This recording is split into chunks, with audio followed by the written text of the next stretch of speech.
the other thing I'm going to show you is now I'm going to take my computer out of the OOB port, and that's going to dump this this website that we've been using.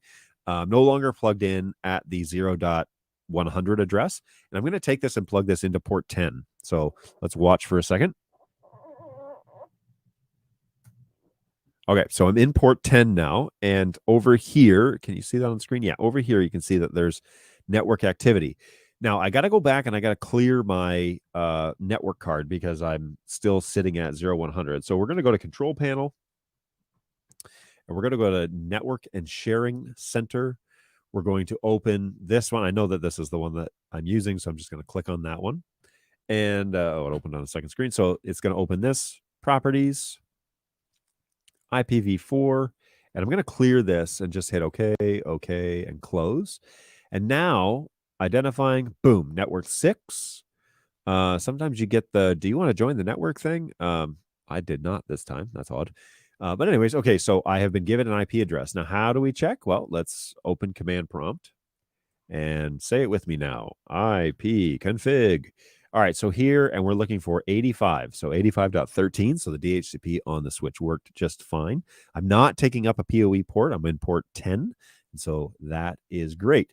Now, how do we get back to the WebUI now that we're inside? So 0.239 is not going to work anymore. But remember, we assigned this switch and IP address inside the VLAN, right? And that was 192.168.85.1. Oh, look, there's our WebUI for this switch. And so the password is still the same as we had set it, or if you haven't set it, it's still the default. And we log in to our WebUI. Now, be careful making changes on this side, because if you make IP changes on this side, it's going to affect your connection with your computer. So it's always best to set up the network stuff, all the profiles and everything, using the OOB port, because you'll never get disconnected from that one, regardless of what changes you make on the switch. But if we make changes to this VLAN, it's going to restart the VLAN, and that can cause intermittent problems. And so don't do that.